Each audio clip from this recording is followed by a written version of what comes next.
이 새벽에 여기에 모인 여러분들을 주님의 이름으로 축복합니다. 우리 함께 사도신경으로 우리의 신앙을 고백하시겠습니다.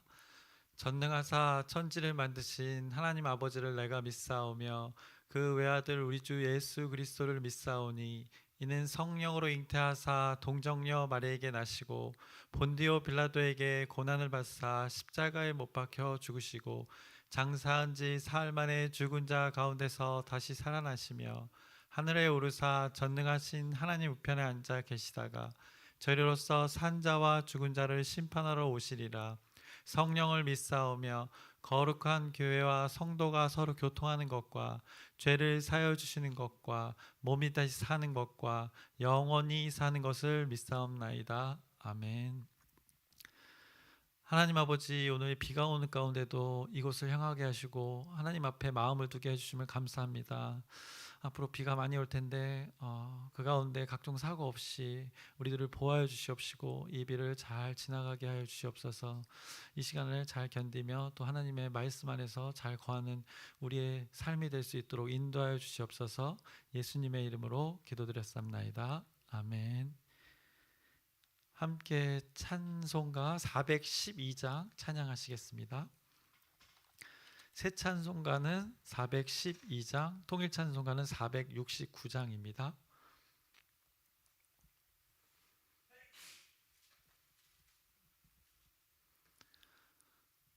내 영혼의 극히 깊은 데서 맑은 가락이 울려나네. 하늘 곡조가 언제나 흘러나와 내 영혼을 고이 싸네.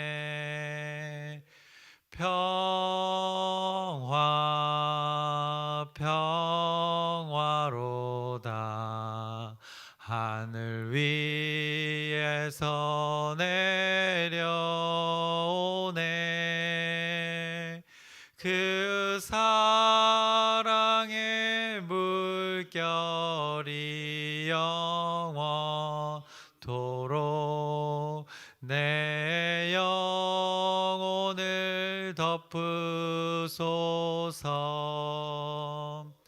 내 마음속에 솟아나 네 평화는 깊이 묻힌 보배로다. 나의 보화를 캐내어 가져갈 자 그 아무도 없으리라.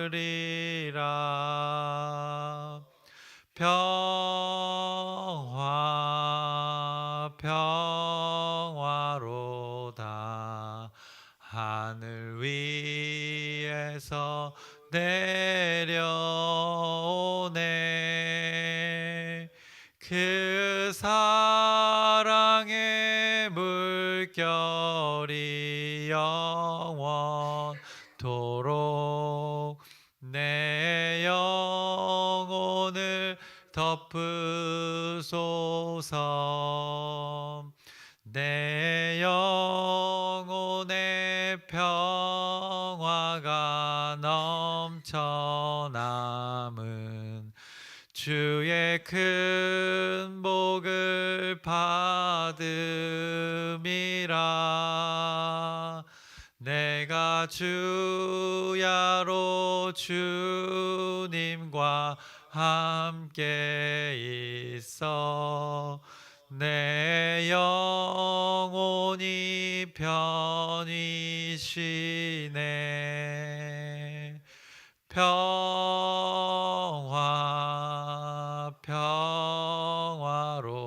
평화로다. 하늘 위에서 내려오네. 그 사랑의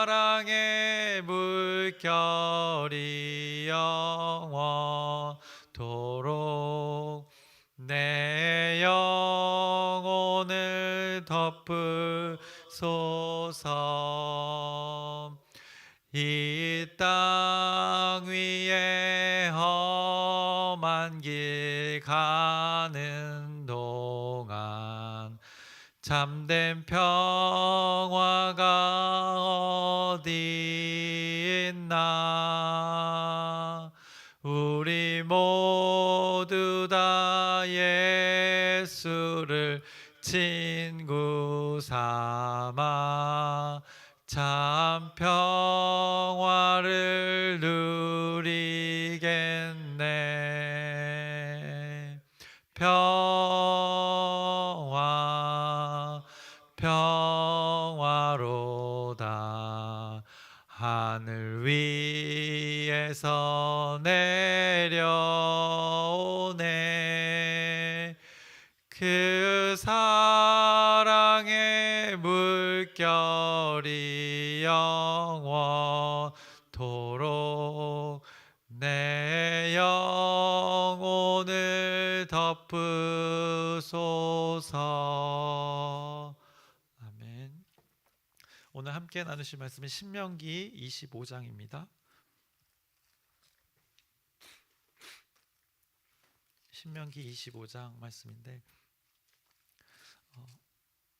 전체 내용은 1절부터 3절까지 그리고 13절부터 16절까지입니다. 이렇게 구분되어져 있는데 제가 전체를 그냥 1절부터 3절, 13절에서 16절 제가 읽겠습니다. 눈으로 따라오시면 될 것 같습니다.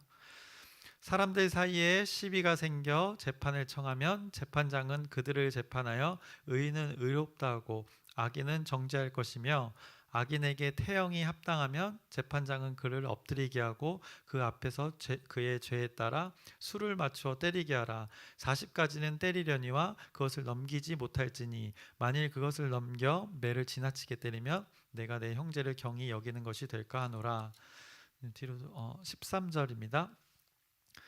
너는 내 주머니에 두 종류의 저울추 곧 큰 것과 작은 것을 넣지 말 것이며 내 집에 두 종류의 돼 곧 큰 것과 작은 것을 두지 말 것이요 오직 온전하고 공정한 저울추를 두며 온전하고 공정한 되를 둘 것이라. 그리하면 내 하나님 여호와께서 내게 주시는 땅에서 내 날이 길리라. 이런 일을 행하는 모든 자 악을 행하는 모든 자는 내 하나님 여호와께 가증하니라. 아멘. 오늘 이 말씀을 가지고 함께 말씀을 나눌 텐데요. 먼저 앞에 나오는 그 25장의 그 1절부터 3절의 말씀은 이제 재판 가운데 시비가 있을 때 재판을 해서 이제 악이 드러나게 되면 그 태형, 매를 맞는 규례를 하나님께서 주십니다. 그래서 사람들 사이에 시비가 생겨서 그들이 재판을 받게 되면 재판장은 그들을 재판하여서 의인에게는 의롭다고 하고 옳은 사람에게 그 무죄를 선포하고 또 악인은 정죄해서 잘못 사람에게 그 유죄를 선고해야 함을 1절에서 2절에 말씀해 주고 있습니다. 결국 이 시비가 있을 때 분별하기 어렵을 때 이 재판장을 찾아가서 그 법정에 찾아가서 재판을 받으라고 말씀하고 있습니다. 그러면 그 재판장이 옳고 그름을 분별해 주실 것이다 말해주고 있는 것입니다. 그러면서 재판의 목적은 죄인을 구별하는 것입니다. 또 의인을 살리는 방법인 것입니다. 그래서 재판을 통해서 이 구별된 가운데 죄인을 발견되어지면 이 죄인을 벌하는 명령이 규례가 3절에 이어집니다. 근데 벌의 방법을 구체적으로 말씀해 주십니다. 죄인에게 죄값을 치른다고 이렇게 우리가 생각을 했을 때 어떻게 보면 죄인은 두들겨 맞아도 싸다라고 이렇게 생각할 수 있습니다. 근데 하나님께서는 또 정확한 규례를 주시면서 기억할 것은 그도 사람이기 때문에 그 사람이라는 전제 아래 이제 태형을 주십니다. 그래서 유죄를 선고받은 사람이 매를 맞을 사람이면 그 재판관은 그를 자기 앞에 엎드리게 하고 제 정도에 따라 이제 매를 때리게 하는데 매를 40대가 넘지 않도록 하나님께서 규례로 주십니다. 40이 넘도록 때려서 어떻게 보면 여기에 성경에도 나오지만 형제가 천이 여김을 받아서는 안 된다고, 수치스러운 일을 당해서는 안 된다고 말씀하고 계시는 것입니다. 생명의 위협도 있지만 그가 천히 여김을 경히 여기는 것을 받지 않도록 하나님께서 이 규례를 주시는 것입니다. 아무리 40대를 맞을 만한 그 중한 죄를 지었다라고 해도 죄인, 이 죄를 지은 사람이라는 것입니다. 그래서 죄와 관련된 것이지만, 죄와 관련된 사람이지만 결국엔 그 전제의 사람, 그것이 전제되었기 때문에 이 사람이 매를 많이 맞고 형제가 경히 여기는 것을 범하지 않도록 이 최소한의 규례를 주고 계시는 것입니다. 사람이라는 이유로 40에서 멈추라는 것을 그 안에는 포함이 되어 있습니다. 먼저 우선 그 전제는 악인이기 때문에 죄를 받는 것이 마땅합니다. 그런데 그것으로 끝나는 것이 아니라 하나님의 규례가 뒤에 그 40을 넘지 않도록 제한을 두시고, 또 그것을 통해서 경히 여기지 않도록, 그 사람을 경히 여기지 않도록 하나님께서 규정해 주시는 그 하나님의 섬세하고 사람을 어떻게 보면 그 전제의 사랑하심이 전제됨을 우리가 이 규례를 통해서 발견할 수 있어야 합니다. 그래서 어떻게 보면 그 40대의 태형을 맞는 것도 만만치 않습니다. 그런데 하나님께서는 분명한 그 규례를 주신 것을 우리는, 왜냐하면 그 규례를 왜 주셨냐면 그들이 다시 그 죄값을 치르고 그 죄인이 다시 그 공동체 안으로 들어가서 다시 생활할 수 있는 기회를 하나님께서 주시는 것입니다. 그 마음이 담겨져 있는 것입니다. 하나님의 공의로 그들을 엄중히 다스리지만 그것을 통해서 사람 자체가 천히 경히 가볍게 여기지 말라는 하나님의 규례인 것입니다. 그렇게 생각하면 죄가 나쁜 것이지 사람이 나쁜 것은 아닙니다. 그런데 그 죄를 짓는 주체는 또 사람입니다. 사람이 나쁜 행동을 해서 죄가 드러나는 것입니다. 그러면 또 사람이 나쁘게 되는 또 이렇게 논리가 형성이 됩니다. 참 헷갈립니다. 근데 결국 사람이 그 악을 추구하지 않고 죄를 멀리하면 죄도 제거하게 되고, 그 악을 멀리함으로 사람이 또 공동체가 건강하고 온전해질 수 있다는 것을 말씀해주고 있는 것입니다. 그래서 오늘 본문은 25장의 본문은 그 죄와 악을 공동체에서 제거하기 위한 방법으로, 또 시비가 있을 때 그 공동체를 깨트릴 수 있는 여지가 있는데 그것을 제거하기 위한 방법으로 재판장을 찾아가라고 말씀하고, 그 시비 가운데 옳고 그름을 분별해서 그 악인이 드러났을 때 태형을 주라고, 매를 맞는 그 벌을 받으라고 말씀하십니다. 그러면서 최소한의 그 사람을 가볍게 여기지 말라는 말씀까지 덧붙이면서 이 공동체 유지를 위한 규례를 지금 주고 계시는 것입니다. 우리가 사회 공동생활함에 있어서 어떤 경우라도 이 한쪽에 치우침이 없어야 되는 것은 어떻게 보면 당연합니다. 이 공정성이 굉장히 사회생활에서도 중요한데, 이스라엘 백성들에게서도 하나님께서 이 규례를 주시면서 이 공정성을 기준으로 삼아서 그 사람에 대한 배려까지도 말씀하시면서, 이제 이게 다음 세대들에게 계속해서 지금 모세가 전달하고 있는 건데, 그들이 그 새로운 가나안 땅에서 이 하나님의 법을 가지고 온전하게 살아가라고, 혹시라도 이 죄를 누구나 짓기 마련인데 이 죄를 지었을 때 그 죄값을 받고 그들이 다시 공동체 안으로 들어와서 다시금 살아갈 수 있는 기회를 허락하시는 규례를 말씀해 주고 계십니다. 결국 여기서 그 대상이 하나님의 자녀이기 때문에 또 우리는 발견해야 됩니다. 하나님께서는 이 규례를 주시면서 하나님의 자녀라는 전제가 있기 때문에 다시 공동체로 들어올 수 있는 기회를 주고 계시는 것입니다. 이스라엘이 추구해야 할 이 공정성은 그들을 사랑하고 그 공동체의 건강과 미래를 생각하시는 그 여호와 하나님이 그들을 그 땅에서 하나님의 자신의 법으로 살아가길 원해서 오늘 이 규례를 주셨다는 것을 우리가 꼭 기억해야 될 것입니다. 하나님 입장에서는 하나님의 사람들이 굉장히 귀한 것입니다. 귀한 존재들입니다. 이 귀한 자녀들끼리 이제 모여 사는데 시비가 있어도 잘 분별하기를 원하셨던 것입니다. 다만 악은 제거해서 그것을 하나님의 공의를 드러내며 살라고 오늘 이 규례를 계속해서 강조하면서 말씀하시는 것입니다. 그래서 이 공의는 하나님의 자녀를 사랑하는 마음에서 시작됨을 우리는 기억해야 됩니다.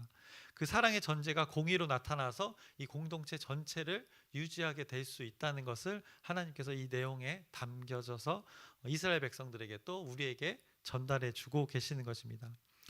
그 하나님의 사랑의 시작이 공의로 나타나서 그들이 결국 공동체에서 결국 잘 먹고 잘 살고 서로 관계를 잘 함으로 이 규례를 가지고 살아감으로 원만한 공동체를 이뤄갈 수 있다는 것을 하나님께서 선포하고 계시는 것입니다. 그리고 1절에서 3절 읽었고 그 다음에 이제 13절부터 16절까지 제가 읽었는데 13절부터 16절은 이제 남을 속이는 그 부정한 측정기를 사용하지 말라고 하나님께서 말씀하십니다. 두 종류의 그 저울추에 대해서 말씀하십니다. 또 두 종류의 되에 대해서 말씀하십니다. 저울추, 그 큰 것과 작은 것에 대해서 그것을 가지고 속이지 말라고 말씀합니다. 되도 큰 것과 작은 것, 이것을 두 가지를 두어서 상대를 속이지 말라고 말씀하십니다. 저울추를 가지고 상대와 계산을 할 때 추의 기준이 하나여야 되는데 이것을 몰래 다른 기준, 큰 것이든 작은 것이든 속여서 적용시켜서 자신이 이 부당한 이득을 취하고 상대를 속이는 방법, 이것을 하지 말라고 오늘 규례로 주고 계시는 것입니다. 상대를 속이는 방법입니다. 그 두 가지 추를 갖고 큰 것과 작은 것을 가지고, 그래서 이 속임으로 인해서 상대가 피해를 받게 됩니다. 그 피해가 눈속임을 통해서 드러나지 않더라도 어쨌든 이 공동체는 결함이 생기는 것입니다. 하나님 입장에서는 보이지 않는 것들도 하나님 눈에는 다 보이기 때문에 어쨌든 이 공동체 안에 결함이 생긴다는 것입니다. 눈속임을 통해서 그가 부당 이득을 취하고 또 어떤 이는 그 부당한 대우를 당하고 그것을 통해서 이제 사실로 드러나게 되면 피해를 입고 또 시비가 생기는 것입니다. 결국 사람이 다치는 일까지 벌어질 수 있는 여지가 분명하다는 것입니다. 그래서 이 공동체, 이스라엘 백성들의 공동체가 잘 유지될 수 있도록, 그것이 방해되지 않도록, 큰 손실이 없도록 오늘 또 이런 저울추를 말씀하시면서 이것을 속이지 말라고, 정직하게 살아가라고 하나님께서 규례로 주고 계십니다. 건강한 공동체로 살아가고 또 하나님이 이 다스리는, 그냥 그들끼리만의 모임에서 건강한 공동체로 살아가는 것이 아니라 하나님이 다스림, 통치가 있는 공동체이기 때문에 그곳에 정직과 성실로 살아가라고 하나님께서 이 규례를 이스라엘 백성들에게 다시금 언급하시는 것입니다. 그래서 이 규례를 통해서 하나님의 공의가 드러나는 것을 하나님께서는 원하셨던 것입니다. 그래서 그들에게 분명한 기준을 제시합니다. 그 땅에서 살아갈 때 분명한 기준을 제시해 주시는 것입니다. 하나님의 그 공의로 너희들이 정직하게 살아가라 말씀하십니다. 이것은 10가지 계명에서 또 분명하게 드러납니다. 도둑질하지 말라, 이 말을 어떻게 보면 풀어서 다시금 이들에게 규례로 주고 계시는 것입니다. 두 가지 저울추, 두 가지 대를 말씀하시면서 분명한 하나의 기준, 그 정직한 기준을 말씀하시면서 신앙에 있어서도 어떻게 보면 이 두 가지 다른 것을 이야기하고 있지 않습니까? 근데 신명기의 특징이 있습니다. 저희가 계속 나누고 있지만 그 다른 신과 구별된 유일신, 오직 여호와 하나님을 이 두 가지를 통해서 이들에게 생각나게 하시는 것입니다. 그래서 중복적인 의미를 담아서 이 저울추의 큰 것과 작은 것을 말씀하시면서 너희들이 정직하게 하나의 기준으로 살아가라고 말씀하시면서 이들에게는 이것이 단번에 이해되도록 하나님께서 지금 선포하고 계시는 것입니다. 그래서 어떻게 보면 확장된 의미로 보자면 알레고리로서 막 해석하는 것이 아니라 제 방법으로 해석하는 것이 아니라 그들이 알아들을 수 있는 방법, 유일신 하나의 기준으로 살아가는 하나의 방법으로 또 이렇게 확장해서 말씀해 주고 계시는 것입니다. 그래서 오늘 본문의 처음에는 재판에 대해서 말씀하셨습니다.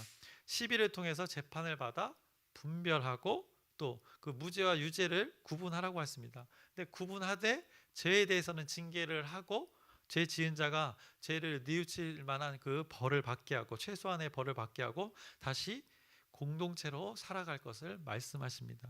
그래서 어떻게 보면 사람이 꽃보다 아름답다는 그 가사처럼 그 사람이 소중함을, 또 하나님의 자녀가 다시 이렇게 하나님의 법을 따를 수 있는 기회를 주고 계시는 것입니다.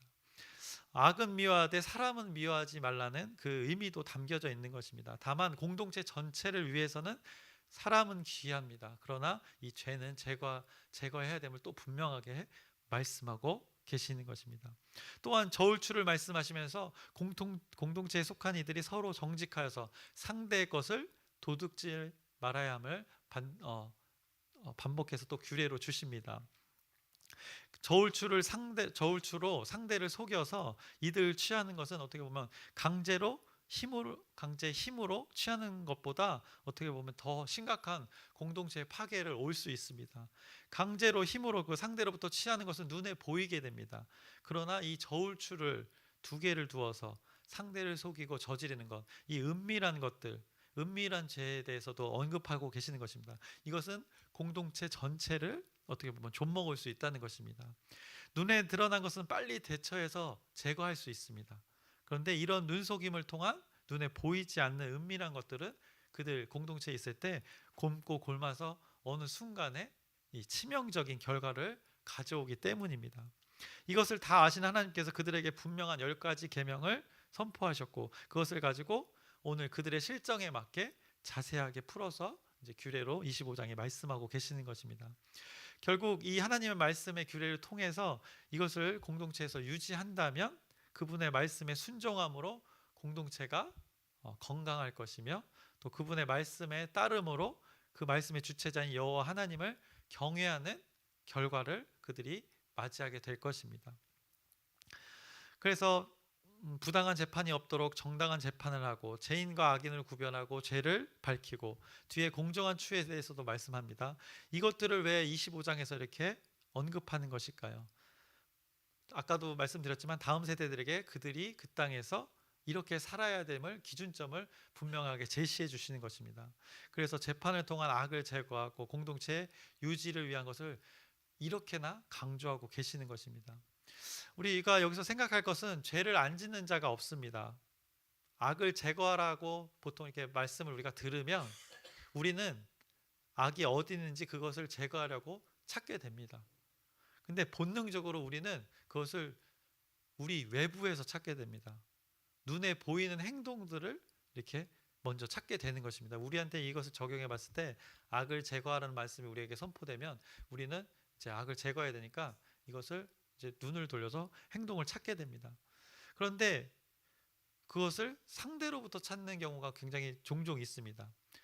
상대의 잘못된 행동부터 찾게 됩니다. 악을 제거하라고 하면 이렇게 우리가 생각을 나로부터 시작되는 것이 아니라 상대의 대상을 찾게 된다는 것입니다. 그래서 나로부터 발견해야 할 것을 우리는 외부로부터 찾는 습성이 있습니다. 이것이 어떻게 보면 인간의 죄된 본성입니다. 악인을 정죄한다는 말씀을 들으면 보통 우리는 누가 악한가? 누가 나한테 악하게 했지? 이렇게 주변을 둘러보게 된다는 것입니다. 그런데 성경은 항상 먼저 나에게 그것을 적용시켜야 됨을 말씀하고 계십니다. 결국 하나님과 나와의 관계가 올바라야 함을 먼저 성경 곳곳에서 말씀하고 계십니다. 그런데 이 악을 말할 때 나 아닌 타인을 먼저 점검하는 우리의 어떤 그 과거의 죄된 습관이 종종 나타날 때가 있다는 것입니다. 그래서 공동체의 그 시비, 처음에 말했던 그 재판, 그리고 저울주의 속임수를 말씀하시는데 우리 공동체에서 누가 이렇게 속이더라라고, 이렇게 누가 이런 공동체를 해했지라고 타인에게서 찾고 있다는 것입니다. 그런데 그 속임수와 잘잘못 가운데 악한 행동이나 그런 속임수가 나의 모습 어디엔가 있지 않은지 오늘 이 말씀을 통해서 한번 살펴보시길 바랍니다. 나 아닌 외부에서 그 원인을 찾는 것이 아니라 나와 하나님과 관계에서, 이 말씀은 우리에게 공동으로 주지만 나에게 먼저 적용돼야 될 그 말씀이기 때문입니다. 바로 내 안에 가득 차 있는 욕망과 욕구를, 하나님 아닌 것들이 있는지, 저울이 혹시 그 기준점이 두 개가 있진 않은지 한번 이 말씀의 기준을 가지고 한번 오늘 하루 찾아보시길 바랍니다. 이 나로부터 이것이 시작될 때 우리 공동체 전체가 건강해질 수 있다는 것을 하나님께서 말씀하십니다. 그리고 두 가지 저울추, 그리고 되도 두 가지, 큰 것과 작은 것을 말씀하셨는데 이것은 더 확장돼서 의미해 보자면 우리 안에 하나님과 다른 것이 존재할 수 있다는 것입니다. 우리의 기준이, 그 저울추의 기준이 하나여야 되는데 하나님 아닌 다른 것들이 존재할 수 있음을 확장해서 하나님께서 선포하고 계시는 것입니다. 그래서 올바른 기준을 우리가 하나, 유일신 하나님을 삼고 하나님 아버지의 말씀을 기준으로 삼아서 오늘 하루 살아가시길 바랍니다. 그것이 우리 공동체의 건강함을 유지하는 비결입니다. 이 말씀이 나로부터 시작되면 그 영향력이 우리 옆 사람에게 지금 전달되는 것입니다. 나 혼자의 그 정직함이, 그 성실함이 주변 사람들에게 전달되는 것입니다. 그래서 그것, 내가 그 하나님 말씀대로 살아가는 것은 당연히 하나님을 경외하는 것이고 또 상대를 존중하는 것까지도 이루어지기 때문입니다. 시편 16편의 말씀을 읽고 설교를 마치려고 합니다. 16편 8절 9절 말씀입니다. 내가 여호와를 항상 내 앞에 모시며 내가 나의 오른쪽에 계심으로 내가 흔들리지 아니하로다. 이러므로 나의 마음이 기쁘고 나의 영도 즐거워하며 내 육체도 안전히 살리니. 이 시편 기자 다윗의 고백인데 이 시를 고백하는 것처럼 여러분이 오늘 하루 살아갈 때 하나님을 옆에 모시고 이 기준점을 가지고 오늘 이 말씀을 기억하면서 오늘 하루 하나님 말씀대로 살아가는 귀한 하루가 되기를 주님의 이름으로 축복합니다. 하나님 아버지, 오늘도 하나님의 말씀을 나누었습니다. 저울추를 말씀하시면서 한 가지 기준을 살아가라고 말씀하십니다. 우리에게는 그 기준이 될 것은 오직 여호와 하나님인 줄 압니다. 주 예수 그리스도이심을 압니다. 이 말씀대로 살아가게 하시옵시고 오늘 주인이신 예수 그리스도의 삶을 살아가는 우리 모두가 될 수 있도록 주님께서 인도하여 주시옵소서. 예수 그리스도의 이름으로 기도드렸사옵나이다. 아멘. 하늘에 계신 우리 아버지여, 이름이 거룩히 여김을 받으시오며 나라의 마옵시며 뜻이 하늘에서 이루어진 것 같이 땅에서도 이루어지이다. 오늘날 우리에게 일용할 양식을 주옵시고 우리가 우리에게 죄 지은 자를 사하여 준 것 같이 우리의 죄를 사하여 주옵시고 우리를 시험에 들게 하지 마옵시며 다만 악에서 구하옵소서. 나라와 권세와 영광이 아버지께 영원히 있사옵나이다. 아멘. 기도 제목 짧게 나누겠습니다. 돌아오는 이제 주일은 목장대입니다. 그래서 이 목장별로의 구성원들끼리 서로 풍성히 하나님의 말씀을 나누는 귀한 시간 될 수 있도록 여러분의 기도 부탁드립니다. 그리고 어저께 사역국장 회의에서도 나눴지만 이제 앞으로 여름 사역이 준비될 텐데 이 여름 사역 가운데 우리가 집중해서 또 하나님의 일을 감당하는 시간인데 여러분의 그 기도를 통해서 또 하나님의 일들이 잘 이뤄가는 시간이 될 수 있도록 여러분의 기도 부탁드립니다. 그리고 두 번째는 이제 아픈 자들이 있습니다. 그래서 영육간에 강건하도록 여러분의 진심의 그 기도가 하나님께 전달되기를 소망하면서 여러분의 중보기도 부탁드립니다. 그리고 마지막으로 우리 공동체의 그 심령의 부흥을 계속 나누고 있는데 이 말씀으로 인한 부흥이 우리 공동체 가운데 실제 우리 한 사람 한 사람 가운데 이루어지는 귀한 시간이 되도록 우리 함께 주님의 이름을 크게 한번 부르짖고 함께 기도하시겠습니다.